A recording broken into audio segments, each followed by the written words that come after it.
we might kick it off if our speakers are ready. Final few hours and then Intersekt is over. It's gone so quickly. But this next session, we're going to be talking all about riding the FinTech rollercoaster and what happens when it all goes wrong. Our speaker is Daniel Cannizaro from Papera, yep. And moderating the panel or this fireside chat is Ben. I've got FinTech in inverted commas, Ford, FinTech editor for Idea Spies. So welcome and take it away. Hi everyone, thanks for joining us.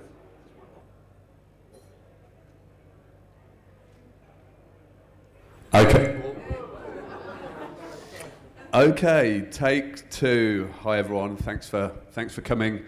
Pretty good turnout for afternoon session on day 2 of Intersekt 2023. My name's Ben Ford, aka FinTech Ford, and I'm joined on stage by my good friend Daniel Cannizaro, the CEO and founder of Papera, for what we hope will be an interesting and informative, intimate fireside chat.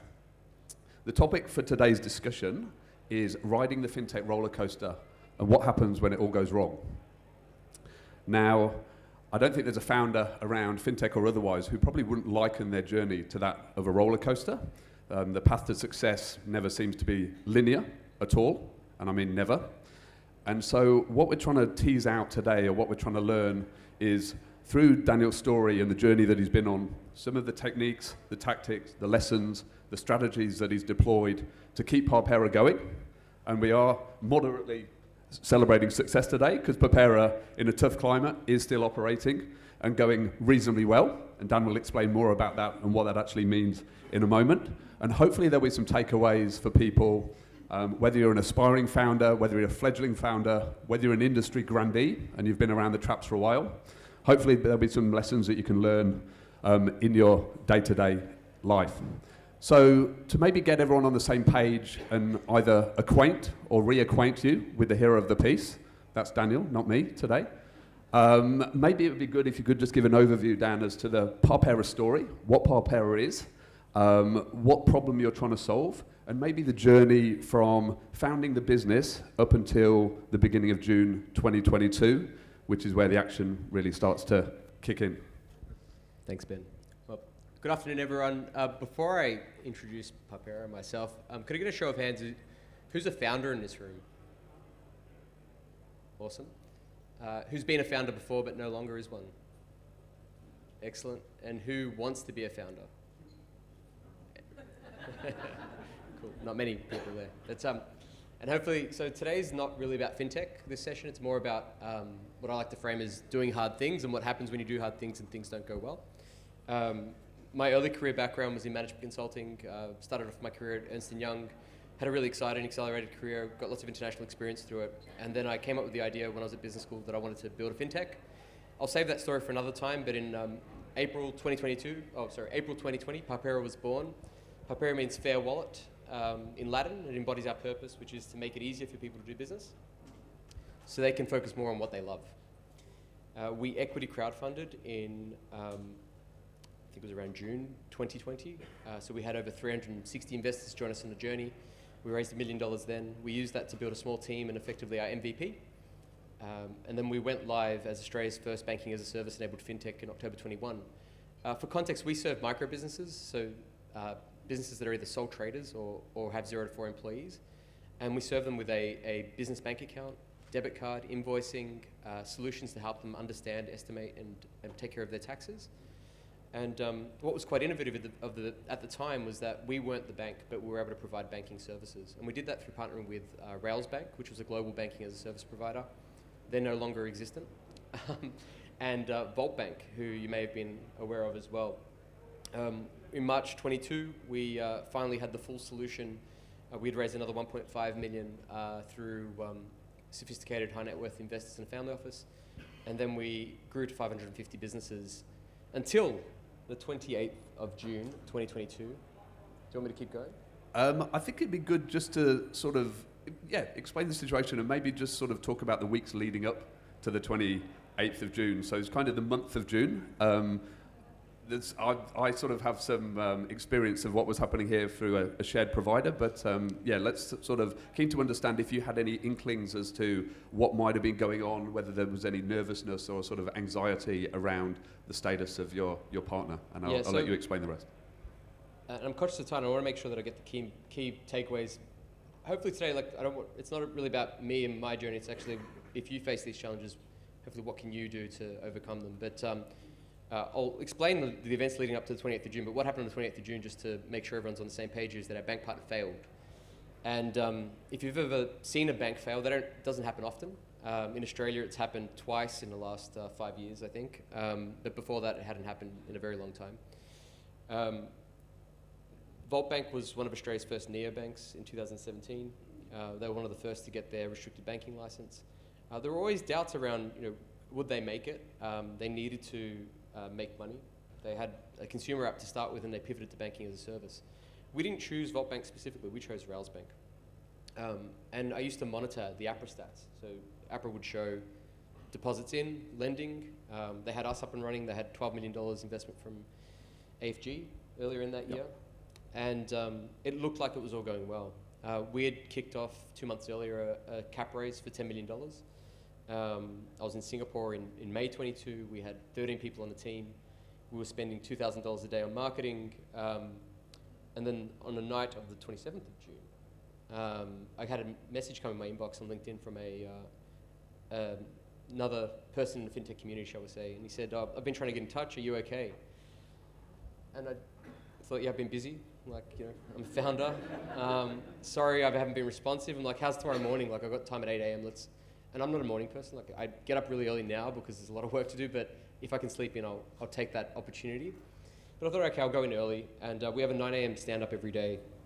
And at 8 a.m. I joined this person for coffee, and he was a bit awkward. And we went to Bonnie Coffee, which I think's also closed down since that time. It was a great coffee shop he basically took a good half an hour to try to get to the point of what he was trying to tell me. And he said, have you looked into your service providers recently? And I got the sense he was trying to tell me something. Just as he was about to get to the punchline, I got a message from the Rails Bank guys saying, have you got time to chat? I'm like, whatever you're about to tell me, I feel like these guys are trying to tell me as well. So I went outside, took the phone call. It's like, APRA's taken Vault's license. And I'm like, what do you mean? And we don't have time to explain, but in 30 minutes the public are going to find out. And you need to be prepared to take all your customers offline.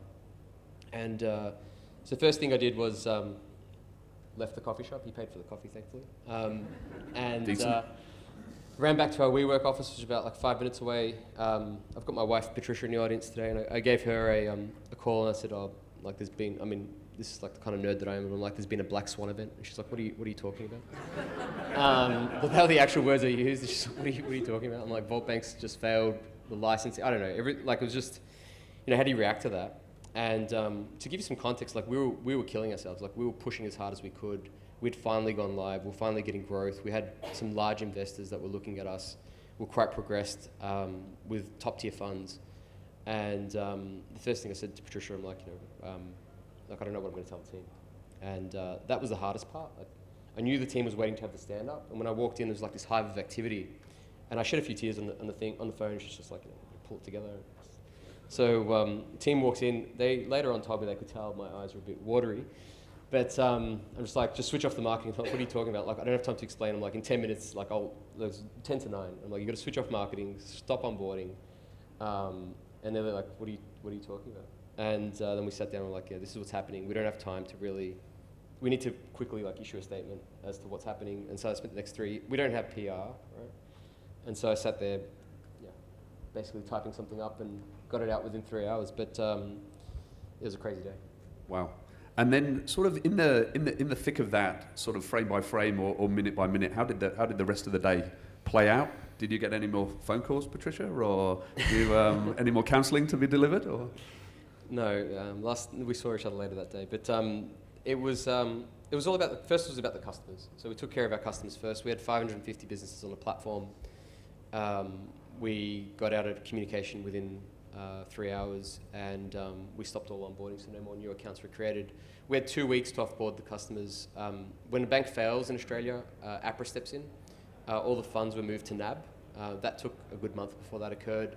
It was just around the communication piece. So, crisis management 101, you've got to be really transparent and open with people, and we didn't want to hide. We wanted to be on the front foot about it as well. Like, there was nothing we could do. And that's the risk of banking as a service, is that you have a provider that does all the banking part. But as far as the customer's concerned, they're trusting you. So it was very clear that the customers responded really well. I mean, they were annoyed and frustrated, but at the same time, they didn't blame us. And I think it's the communication piece. And then it was the team. So the team dealt with it really well, but they all knew that we had to do the right thing by our customers. But once that was taken care of, the next day it was kind of like, okay, what are we going to do now as a team? And so while I was taking care of comms and customers, we had an ops person dealing with the requests, and then tech and product were starting to work on new providers already. And we're really lucky because we had Wise down the corridor, and we had an existing agreement around multi-currency with them. And I had spoken to them like maybe 2 or 3 months earlier, and like, wait a sec, you guys do banking as a service as well. I can see where the platform's going. And I said at the time, like, Dan, I'm like, we're gonna need some help. Let's start this conversation. So we had a new partner basically secured within a week. These things take time to rebuild, and I can tell you the rest, but I might pause. Sure. No, thanks for that. Thanks for being so open about the initial minutes after the Black Swan event, that we now all know what one of those is. It's not just a movie. Does everyone know what a Black Swan event is? Awesome. Okay. There's not. I don't think I have time for the Black Swan event definition at the moment. And so, Wise sort of sprang into action. Were they sort of somewhat helpful? Were they sort of licking their lips? Were they delighted to have an opportunity present itself? How did that sort of relationship play out in terms of the speed that you needed? Well, we already had a really strong relationship there, so they've been awesome. And I think maybe I'll touch on sort of Wise a little bit later on, but actually the first partner I want to touch on is MasterCard. And so MasterCard actually said to us, like, you can use our call center if you want. Like, if you need help responding, like, we'll give you our call center, which is awesome. So the solution partners that we worked with before and still work with today have been really supportive. And I think, like, just want to say thank you to the whole industry. Like, we've just had so much support the whole way through. And is there anyone you'd sort of call out specifically, or anyone who's your sort of go-to fintech buddy in a crisis, apart from me? I mean, there's clearly you, which people have been coming up to me saying, like, Ben, your friend, and I'd never thought of you that way until recently, but thank you. No, I'm kidding. No, Ben's been awesome, but Dan Javeski, I just wanted to call out as well. Like, Dan's, I'm not sure if you know Dan from WeMoney. His logo's on all your lanyards. You can't miss him. Do you want to put I know you got the jacket, but yeah. So Dan and I met, I don't know, 3 years ago, 2.5 years ago, and we've got a standing 30-minute conversation. And, at the start, when founder's time is really precious, and Dan has honoured every time that 30-minute conversation slot, and even when I had nothing to say. So there's some months where I'm like, Dan, how are you going? He's like, yeah. He's like, how can I help? I'm like, look, mate. I'm like, we're just stuck in no man's land here. Like, I've got nothing for you this month. But he still just took the 30 minutes and helped me through it. So it was really helpful to have a founder that is on the journey as well. Sometimes it can be a very lonely experience otherwise. Yeah. And at that point, was quitting ever an option? Did that thought enter your mind?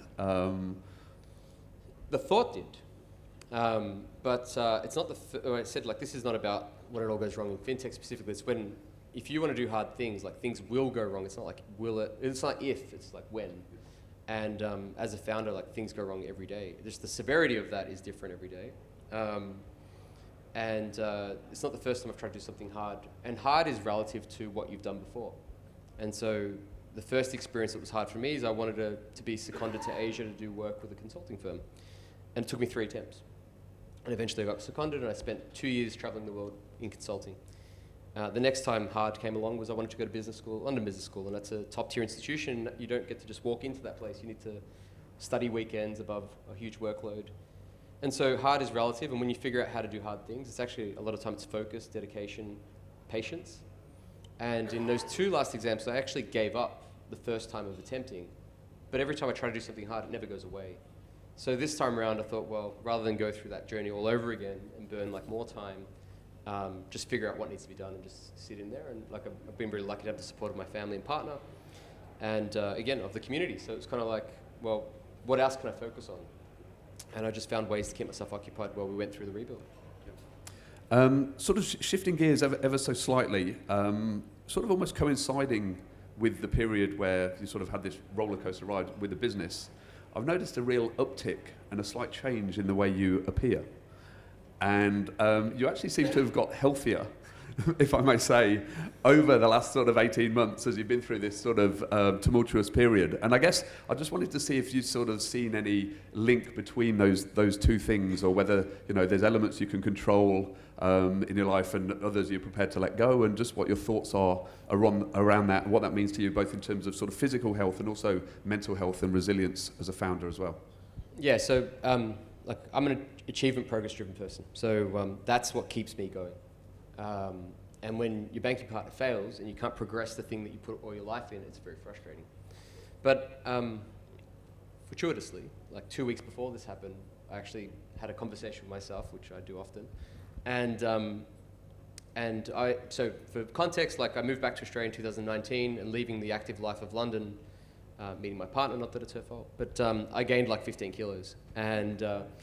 And so I've lost all those 15 kilos in the last 12 months, which is what Ben's alluding to. And so I had a conversation with myself, which was like, all right, what do I need to do to be successful? And so I had become overweight. You know, I didn't get to spend a lot of quality time with my partner, and you know, we need to raise money. So I set those as 3 goals, like get healthy, spend time, like to look after a relationship, raise money. And in that 12-month period, we actually achieved all those 3 goals. But it's all around like what can you control and what can you focus on. And from a health perspective, I made a very conscious effort to focus on that. And that actually gave me the ability, so not, I guess this is all part of being open and candid, but I got a digital scales and I just weigh myself every day. And every day when I'd lose a kilo or a couple of grams, like that would be success for the day. And that kept me going. Fantastic. Now, I think we sort of touched on it before, but we were in Amsterdam recently at Money 2020, and someone commented that you're perhaps the hardest working person in FinTech. And I just wondered where that sort of work ethic comes from. As I say, you mentioned it before, but what sort of drives you to keep going and maintain that work ethic? Because I don't get the impression that every founder has quite the same work ethic that you do. I know a lot of them do, and everyone works very hard. But what sort of propels you to go above and beyond on a daily basis, Dan? It's really hard. So firstly, like I'm really humbled by the positive feedback and sentiment that, you know, comments like that are really nice to hear. But like I want to acknowledge that being a FinTech founder is really hard, and guys like Dan and many of the others, and I can't see the other guys in the room, but if you're here, then there's they all work really hard. And if you want to do hard, like you don't do hard things, and you don't achieve progress through 9 to 5. And so if you want to do hard things, you have to be willing to work at it. I think in Australia we have quite a relaxed attitude towards doing business. I think if you go and spend some time in some of the other larger markets, you have to be at the top of your game and work hard. But again, I'm progress achievement driven, and so. You know, we're talking a little bit before this, like Ben was saying, like, are you enjoying the event? You know, you wanted to start a pitch night the other night. How do you feel? I'm like, that's all really cool, and I'm really grateful for it. But in the back of my mind right now, what I'm thinking about is like, how do I get customers? How do I get more funding? How do I go faster? And there's nothing driving that other than my own desire. Yeah. Fantastic. And in terms of sort of the next steps for Parpera, in terms of the next sort of horizon. I'm going to come back to this in a minute, but just in terms of where the business is now and what that sort of immediate next few months are, and sort of how that translates into your sort of day-to-day focus. How are things looking there? Yeah, really good. So we mentioned Wise before, and I think there are a couple of people from Wise in the room, but we're one of Wise's first global platform partners. So we've relaunched as of start of this financial year. We've got around 150 businesses on the platform in just over a month. We've got $1.5 million of payments we've already processed. And now it's really about how do we focus on scaling that. I'm happy to share, like I said, there's happy endings today. We've just raised $1 million as well. So that's given us runway now to really deliver on our initial vision. And now we're starting to also think about how do we leverage that relationship with both MasterCard and Wise to look at international markets as well. So we're going to be off to Singapore as part of Singapore FinTech Festival. Like the ambition is still very much there to build a global business, and the problem we're solving, we believe, is a global problem. But as many people have shared through the conference today, it's how do we get that initial traction in Australia, where it's probably one of the hardest markets to solve for, so then we can get the support to go global as well. And in terms of what you've seen at the conference, notwithstanding all the plaudits and being slightly tired, I think you mentioned, what's your sort of overall, synopsis on the fintech ecosystem at the moment? Because we're all here, everyone's sort of reasonably self-congratulatory, but it's a tough market out there at the moment. We're seeing potentially some decent fintechs fall by the wayside. What's your sort of view on funding, the market in general, and where we should be focusing our efforts? Yeah, so for anyone that's been at sort of some of the other speaking pieces that I've done this week, fintech touches everyone, and for the significance of the sector, it doesn't get enough attention here in Australia.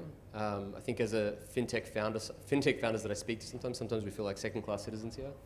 Whereas if you go to somewhere like London or New York, it's like there's no cooler or better thing you could do with your life in those markets. Rock stars. Rock stars, you may say, yeah. But here it's not the same, and I think it really speaks to sort of the role of finance in our economy as well. But there's this feeling at the moment where it really feels like it's getting momentum. It's one of the biggest conferences, I believe, that we've had for Intersekt. We've got tier 1 VCs looking at the market internationally and locally. We had a dedicated fintech fund announced last night. So I think if you are a fintech founder or if you're thinking of founding a fintech, there's no better time than now. I think the macro environment is only likely going to improve in the next 12 months. I mean, it probably won't drag on for much longer. At least that's what I'm hoping, but Dan might have a different view based on my early discussion. But there's no better time. I mean, if you're a pre-seed company starting from scratch right now, there are 4 main issues in Australia: infrastructure, regulatory, investment, and talent. Infrastructure is finally available. So there are a number of providers now. We use Wise. There are others that you can use and plug into and get started quite quickly. Regulatory is clear for most offerings. I know there are people that focus on CDR, and there's more that can be done in each area, but it's there. You can find a way to move forward. The investment part's still a really big challenge, but I think at pre-seed there is appetite. And if you're building now, by the time you get to that part of raising that next round, the market should start to open up again. And talent's still really hard. Like, we need to get to a point where people want to leave university and go into fintech. And if you're in London or New York, people are doing that actively. Here, some of our best talent are trapped in the 9 to 5 or the 9 to 9 or 9 to 1 a.m. But because it's so expensive to live in Australia, and by the time you get to a part in your career where you've got the experience to do this sort of stuff, there's a huge opportunity cost. So we need to encourage risk-taking and make it easier for people to enter the sector as well. And given, I guess, the journey you've been on and what you know now, what advice would you give to yourself if you were embarking on the Parpera journey, or any other fintech founder? What do you think the sort of key things are? Because I think you won the pitch night. You did win the pitch night a couple of days ago. Well done. I understand that there were some mixed pitches there, was some of the feedback that I got, which sort of indicates there's potentially some sort of fintech startups that maybe need to do a bit more work or get a bit more polished. So what would you sort of say to yourself or someone else embarking on the journey to save themselves a lot of time, effort and heartache? Yeah, so we serve businesses, so we think about this all the time. Starting a business is an irrational pursuit, particularly being a founder in fintech in Australia. It's an irrational pursuit, and I say that because what you're working on doesn't exist unless you do it. And that's quite a profound thing to think about. It's like, but once you figure out that you can do something and create something, then all of a sudden you can do anything you think about. But it takes a long time, at least for me, it takes time to develop confidence, to understand that you can apply yourself in that way to do things, because we're not trained to think that way. We're trained to do a process because that's what traditional organizations require you to do. People that get promoted get rewarded for consistency and doing the metrics and following the process. So if you're new to entrepreneurship, you need to rewire yourself and think about, well, it's not about process, it's about outcomes. And how do you get to those outcomes don't matter that much. If you think about it in a smart way, follow a structured approach, and be very clear on the metrics that you're measuring yourself against, you just have to execute. And so if I was to start again, I think I'd probably give myself more time. Thing is, vault bank failing was the great equalizer. So any excuse I come up with, they were going to fail anyway. So it doesn't matter what I did. But if I put that aside, there would have been other things that I could have done better in that journey. And the greatest part for us is we get a second chance. And so now we know what not to do in that first part. And you got to catch yourself because, as I said before, achievement progress driven, we've got a platform that works now. We've got funding. So the immediate thing you want to do is grow. But actually, sometimes you need some time to actually slow down and say, do I have all the pieces I need to grow quickly? Or do I need to adjust things as I go? Great. And looking around the conference and FinTech in general, the ecosystem in general, are there any FinTechs that you're looking at sort of enviously, admiringly, good businesses that you think sort of have the ability to stand the test of time? The founder's name can't be Dan. Yeah, I was going to say Dan comes to mind, but it's not that I've got... It's getting too much free publicity here. This isn't about you, Dan. Look, there are some really good... I'm a huge supporter of millennial founders. I think there aren't enough of us in the FinTech ecosystem. I really like what's happening in sort of the infrastructure space. I think what Keish is doing is really cool from the investment perspective. There are a lot of new operators that are coming to, I think like what Blossom is doing around, I see some of the Blossom team back there, what they're doing around providing a return using a structured bond. That was something that I would love to do. We're actually going to be launching our own business savings account as of Monday. So we just communicated that to our members. We've partnered with a Big Four bank to provide a return to businesses because businesses don't get a return from banks. So what I'm really keen to see and what I'm keen to encourage people to do is think about how can you take the existing parts of the financial infrastructure we have available and put them together in innovative ways to help people achieve whatever their objective is. And I think, we're yet to see the best that can happen. Fantastic. And I guess sort of final question as we get towards wrapping up, knowing, and I think I know the answer to this, and I think you've just explained to us what the answer to this is going to be, but would you go on the journey again, knowing what you know now? Would you, day one, you sort of have this idea for Parpera? Would you give it a go, or would you say, look, this is just too stressful? No, definitely, I'd do it again. I would definitely do it again. Like now that I know what I know now, that's make it so much easier. Yeah, definitely. I would encourage everyone to like, if there's something you're passionate about, something you want to pursue, you should do it. Just be prepared to go through some tough stuff. But I couldn't imagine doing anything else with my life right now. And there's no shortage of things to do, but I've gone and pursued every single thing I've always wanted to do. And for me, I'm the sort of person that once I get to that level, then I find the next thing through the clouds, for lack of a better analogy, and then I go after that as well. So Parpera is not a product, it's a platform, but for me personally, it's something that will keep me busy for a very long time, which is why I didn't give up. Fantastic. Well, listen, I think we're sort of close to time, so I'd just like to congratulate you, Dan. It's been awesome watching the journey. I've been pretty close to it at times. It's been somewhat tumultuous and rocky here and there, but I do genuinely think everyone's supporting you on the way, and you're as close as there is to being a universally popular FinTech founder here in Australia. So it's been great to see, and I think people are really sort of cheering you on from the sidelines, and long may it continue. Thank you, Ben, and thanks everyone for your support. I really appreciate it.